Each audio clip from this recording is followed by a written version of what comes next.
In the late 1970s, my family lived on the south side of our village. Back then, most neighbors still lived in mud houses. Our neighbor, Old Cao, had a big yellow cat larger than usual that they had kept for over 10 years. In those days, no one had spare food to feed cats. They just let them fend for themselves.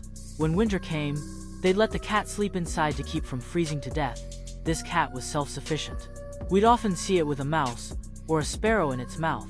Sometimes it even dragged back a small snake. As it got older, the cat would lie on the roof ridge on sunny days. No one knew how it got up there, but it always perched on the eastern side of the ridge, eyes half closed, basking in the sun. Some people said the cat was ominous, that lying on the roof ridge meant it was absorbing heaven and earth's energy to become a spirit. As mischievous kids, we sometimes competed to see who could hit it with a rock. But even when a stone hit it, the cat didn't flee like others. It would just lazily turn its head to glance at us and stay completely still. It wasn't fun after a while, so we left it alone. There was a wide river at the edge of the village. On the opposite bank were the farmlands. There was no bridge, just a ferry crossing. Steel cables were strung between posts on either bank to hold the ferry in place so it wouldn't drift with the current. Around 1975, strange things began happening at the crossing. The ferry capsized multiple times without clear reason. Sometimes it would stop dead in the middle of the river and refuse to budge. Men tried to pull it forward, but it wouldn't move, as if something was slapping the boat from underneath. The scariest incident was when the boat suddenly flipped. Luckily, it was near the shore.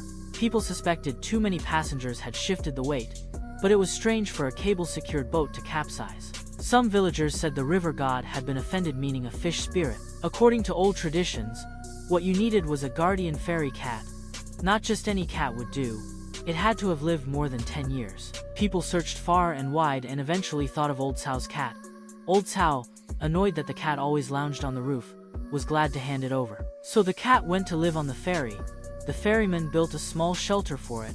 Oddly enough, the cat never left the boat after that. The ferryman fed it small fish every day, and ever since the cat boarded, the strange incidents stopped completely. When a bridge was finally built in the 1980s and the ferry shut down, the cat was still alive, probably 16 or 17 years old by then. Looking back now, the ferry might have just gotten stuck where the steel cable met the hull.